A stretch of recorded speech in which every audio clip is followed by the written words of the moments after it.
ନମସ୍କାର ଦର୍ଶକ ବନ୍ଧୁ, ମୁଁ ପ୍ରଦୀପ ଆପଣମାନଙ୍କୁ ସ୍ୱାଗତ କରୁଛି ଆଜିର ଆଉ ଏକ ନୂଆ ଭିଡ଼ିଓରେ। ଦର୍ଶକ ବନ୍ଧୁ, ଯଦି ଆପଣମାନଙ୍କ ପାଖରେ ଇ ଶ୍ରମ କାର୍ଡ଼ଟିଏ ଅଛି ବା ଆପଣମାନେ ଜାଣିଥିବେ ଆମର କେନ୍ଦ୍ର ସରକାରଙ୍କ ତରଫରୁ ministry of labour and employment department ତରଫରୁ ଗୋଟେ ଇ ଶ୍ରମ କାର୍ଡ଼ଟି ଯାହାକି ଆରମ୍ଭ କରାଯାଇଥିଲା। ତ ଯେତେବେଳେ ଇ ଶ୍ରମ କାର୍ଡ଼ ଆସିଥିଲା ସେ ସମୟରେ ବହୁତ ଜଣ ହିତାଧିକାରୀ ଯେ ଇ ଶ୍ରମ କାର୍ଡ଼ରେ ନିଜର ରେଜିଷ୍ଟ୍ରେସନ କରିଥିଲେ ଏବଂ ଆପଣମାନଙ୍କର ଗୋଟେ ଆଶା ଥିଲା ଯେ ଇ ଶ୍ରମ କାର୍ଡ଼ ବନେଇବା ଦ୍ୱାରା ଯେମିତି ଆମ ଓଡ଼ିଶାରେ ଲେବର କାର୍ଡ଼ରେ ଆପଣମାନଙ୍କୁ ବିଭିନ୍ନ ପ୍ରକାର ସୁବିଧା ମିଳୁଛି, ଠିକ୍ ସେଇଭଳି ଇ ଶ୍ରମ କାର୍ଡ଼ରେ ଆପଣମାନଙ୍କୁ ଟଙ୍କା ମିଳିବ ବା କିଛି ସୁବିଧା ମିଳିବ। କିନ୍ତୁ ପରବର୍ତ୍ତୀ ସମୟରେ ଇ ଶ୍ରମ କାର୍ଡ଼ ବର୍ତ୍ତମାନ ଯାହାକି ଆପଣମାନଙ୍କ ଗୋଟେ ପାଇଁ ଗୋଟେ ଅଦରକାରୀ ଡକୁମେଣ୍ଟ ହିସାବରେ ରହିଯାଇଛି। ସମସ୍ତେ ଭାବୁଛନ୍ତି ଯେ ଇ ଶ୍ରମ କାର୍ଡ଼ଟିଏ ରହିଲେ ଆମର କିଛି ବେନିଫିଟ୍ ନାହିଁ ବା ସେ ସମୟରେ ଯେଉଁ ଆପଣମାନେ ଇ ଶ୍ରମ କାର୍ଡ଼ ବନେଇଥିଲେ ତ ସେଇ ଇ ଶ୍ରମ କାର୍ଡ଼ର ବ୍ୟବହାର ବିଷୟରେ ଆପଣମାନେ ଜାଣିନାହାନ୍ତି। କିନ୍ତୁ ବର୍ତ୍ତମାନ ଯେଉଁମାନଙ୍କ ପାଖରେ ଇ ଶ୍ରମ କାର୍ଡ଼ ଅଛି ସେମାନଙ୍କ ମୋବାଇଲକୁ ଗୋଟେ ଯାହାକି ମେସେଜ ଆସୁଛି, ଯେଉଁଥିରେ ଆପଣମାନଙ୍କୁ କୁହାଯାଉଛି ଯେ ଇ ଶ୍ରମ କାର୍ଡ଼ ଥିଲେ ଆପଣମାନଙ୍କୁ ମାସକୁ 3000 ଟଙ୍କା ପେନସନ ମିଳିବ। ତ ସତରେ କ'ଣ ଏଇ ଇ ଶ୍ରମ କାର୍ଡ଼ ଥିଲେ ଆପଣମାନେ ପେନସନ ପାଇବେ କି? ବା ଆପଣମାନଙ୍କ ମୋବାଇଲକୁ ଯଦି ଏଇ ମେସେଜଟି ବର୍ତ୍ତମାନ ଆସିଛି ଯେ ଇ ଶ୍ରମ କାର୍ଡ଼ରେ ଆପଣମାନଙ୍କୁ 3000 ଟଙ୍କା ମିଳିବ, ତାହା ପୁଣି 31 ମାର୍ଚ୍ଚ ପୂର୍ବରୁ ଯଦି ଆପଣମାନେ କରୁଛନ୍ତି, এইଭଳି ଆପଣମାନଙ୍କର ବହୁତ ସାରା ଯାଇକି ମେସେଜ ଥିଲା। ବହୁତ ଜଣ ମଧ୍ୟ ମୋତେ ପର୍ସନାଲି ଯାଇକି କଲ୍ କରୁଥିଲେ ଯେ ସାର୍ ଏଇ ମେସେଜ ଯେଉଁ ବର୍ତ୍ତମାନ ଆସୁଛି ଏଇ ମେସେଜର ଆକ୍ଚୁଆଲି ଅର୍ଥ କ'ଣ ଏବଂ ଏଥିରେ ଆମେ କେମିତି ରେଜିଷ୍ଟ୍ରେସନ କରିବା ବା 3000 ଟଙ୍କା କେମିତି ପାଇବା, ସେ ବିଷୟରେ ସମ୍ପୂର୍ଣ୍ଣ ଡିଟେଲ୍ସ ଜାଣିବା। ତା ପୂର୍ବରୁ ଯଦି ଚ୍ୟାନେଲକୁ ପ୍ରଥମ ଥର ଭିଜିଟ୍ କରୁଛନ୍ତି ଭିଡ଼ିଓକୁ ଲାଇକ୍ କରିବେ, ଚ୍ୟାନେଲକୁ ସବସ୍କ୍ରାଇବ କରିବା ସହିତ ପାଖରେ ଥିବା ବେଲ୍ ଆଇକନକୁ କ୍ଲିକ୍ କରି ଅଲରେ ସେଟ୍ କରିଦେବେ। ତ ଦେଖନ୍ତୁ ଇ ଶ୍ରମ କାର୍ଡ଼ ଯୋଉଟାକି ଆପଣମାନଙ୍କର 2020 ମସିହାରେ ଆପଣମାନଙ୍କର ଆସିଥିଲା। ତ 2020 ମସିହାରେ ଯେତେବେଳେ ଆପଣମାନେ ଇ ଶ୍ରମ କାର୍ଡ଼ ଆସିଥିଲା ସେ ସମୟରେ ବହୁତ ଜଣ ଯାହାକି ଇ ଶ୍ରମ କାର୍ଡ଼ ବନେଇଥିଲେ ଏବଂ ସରକାରଙ୍କ ତରଫରୁ ଗୋଟେ ଯେଉଁ ଅଣସଂଗଠିତ ରହିଛନ୍ତି ଆମର କର୍ମଚାରୀମାନେ ବା ଯେଉଁ ଶ୍ରମିକମାନେ ସେମାନଙ୍କର ଗୋଟେ ଡାଟାବେସ୍ ତିଆରି କରିବା ପାଇଁ ଏଇ ଇ ଶ୍ରମ କାର୍ଡ଼ର ପୋର୍ଟାଲଟି ଆସିଥିଲା। ପରବର୍ତ୍ତୀ ସମୟରେ ଏଥିରେ ଆପଣମାନଙ୍କର ସରକାରଙ୍କ ତରଫରୁ ସ୍କିଲ୍ ଇଣ୍ଡିଆ ଯାହାକି ଇନକ୍ଲୁଡେଡ୍ ହେଇଥିଲା ଏବଂ ଆପଣମାନଙ୍କର ଗଭର୍ଣ୍ଣମେଣ୍ଟର ଡାଟାବେସ୍ ଅନୁସାରେ ବିଭିନ୍ନ ପ୍ରକାର ଜବ୍ ଅଫର ମଧ୍ୟ ଇ ଶ୍ରମ କାର୍ଡ଼ ମାଧ୍ୟମରେ ବହୁତ ଜାଗାରେ ଆପଣମାନଙ୍କୁ ଯାହାକି ଇନଭଲ୍ଭ କରାଯାଉଛି। ତେଣୁ ବର୍ତ୍ତମାନ ଯେଉଁ ଏସ୍ଏମ୍ଏସ୍ଟି ଆସୁଛି ଯେ ଆପଣମାନଙ୍କୁ ମାସକୁ 3000 ଟଙ୍କା ମିଳିବ, ସେଇ ଏସ୍ଏମ୍ଏସ୍ ସର୍ବପ୍ରଥମେ ଆପଣମାନେ ଦେଖନ୍ତୁ, ତାପରେ ଆମେ ଜାଣିବା ଆକ୍ଚୁଆଲି ଆପଣମାନେ 3000 ଟଙ୍କା ପାଇବେ କି ନାହିଁ ଏବଂ ଯଦି ପାଇବେ କୋଉମାନଙ୍କୁ ପାଇବେ, ଏହା ପାଇଁ ଆପଣମାନଙ୍କୁ କ'ଣ କ'ଣ ଏଲିଜିବଲ୍ କ୍ରାଇଟେରିଆ ଅଛି ସେ ବିଷୟରେ ମଧ୍ୟ ଡିଟେଲ୍ସ ଜାଣିବା।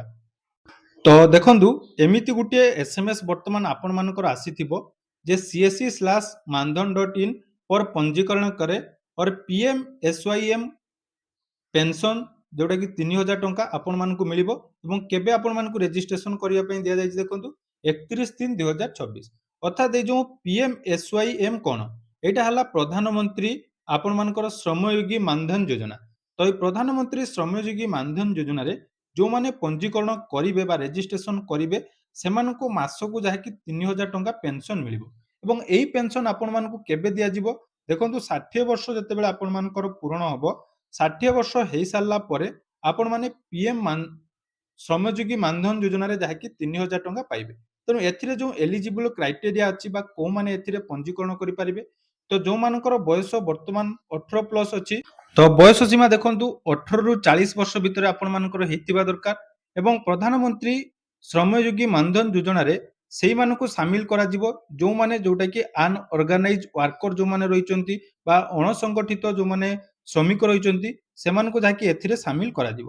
ତ ଏହି ସାମିଲ କରାଯିବା ଫଳରେ ତାଙ୍କର କ'ଣ ରହିଛି ନା ଆପଣମାନଙ୍କର ଯଦି ମନ୍ଥଲି ଇନକମ୍ 15,000 ଟଙ୍କାରୁ କମ୍ ରହିଛି ତାହେଲେ ଏଠି ଆପଣମାନେ 18 ରୁ 40 ବର୍ଷ ମଧ୍ୟରେ ଏହି ପ୍ରଧାନମନ୍ତ୍ରୀ ଶ୍ରମଯୋଗୀ ମାନଧନ ଯୋଜନାରେ ନିଜକୁ ସାମିଲ କରିପାରିବେ ଏବଂ ଏଥିରେ ସାମିଲ କଲେ ପ୍ରତ୍ୟେକ ବର୍ଷ ଆପଣମାନଙ୍କୁ ଅର୍ଥାତ୍ ଗୋଟେ ଫିକ୍ସ ଆମାଉଣ୍ଟର ଦେବା ପାଇଁ ପଡ଼ିବ ଯୋଉଟାକି ଆପଣମାନେ ଇୟରଲି ଦେଇପାରିବେ ନହେଲେ ମନ୍ଥଲି ବେସିସ୍ରେ ଆପଣମାନେ ଯାହାକି এই স্কিମ୍ରେ ডিপୋଜିଟ୍ କରିବେ। ତ ଏହାର ଗୋଟିଏ ଟେବୁଲ ରହିଛି ଅର୍ଥାତ୍ କୋଉ ଏଜ୍ କ୍ରାଇଟେରିଆରେ ଆପଣମାନେ ଥିଲେ ଆପଣମାନଙ୍କୁ ମାସକୁ କେତେ ଟଙ୍କା ଦେବା ପାଇଁ ପଡ଼ିବ ସେ ବିଷୟରେ ମଧ୍ୟ ଜାଣିବା ଦରକାର।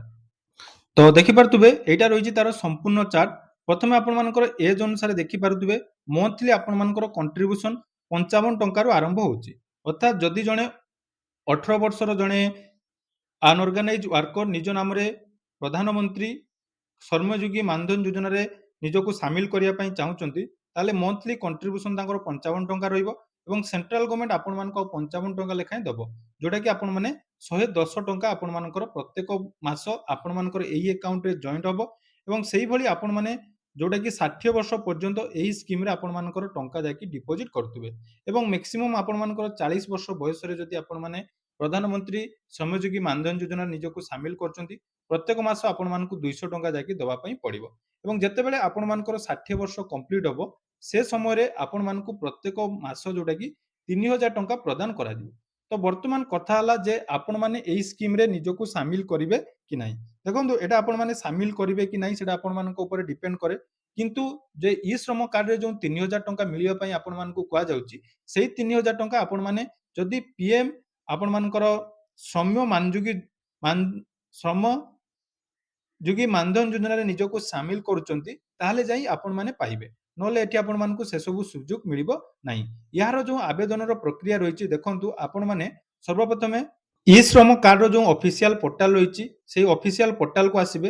ତ ସେଇ ଅଫିସିଆଲ ପୋର୍ଟାଲକୁ ଆସିଲା ପରେ ଏଠି ଦେଖନ୍ତୁ ଲେଖା ହେଇଛି for pension of 3000 per month, ସେଇ ମାନଧନ ଯୋଜନା ଅପସନରେ ଆପଣମାନେ କ୍ଲିକ୍ କରିବେ। ଏଠି କ୍ଲିକ୍ କଲା ପରେ ଏଠି ଆପଣମାନଙ୍କର ଯୋଉଟାକି ରେଜିଷ୍ଟ୍ରେସନ ପ୍ରୋସେସ ଆରମ୍ଭ ହବ। ତେଣୁ ସର୍ବପ୍ରଥମେ ଆପଣମାନଙ୍କୁ ଏଠି ନିଜର ଲଗ୍ଇନ୍ କରିବା ପାଇଁ ପଡ଼ିବ। ଯେତେବେଳେ ଲଗ୍ଇନ୍ କରିବେ, ଲଗ୍ଇନ୍ କରିସାରିଲା ପରେ ଏଠି ଆପଣମାନଙ୍କର ଆପ୍ଲାଏର ଅପସନ୍ ଆସିବ।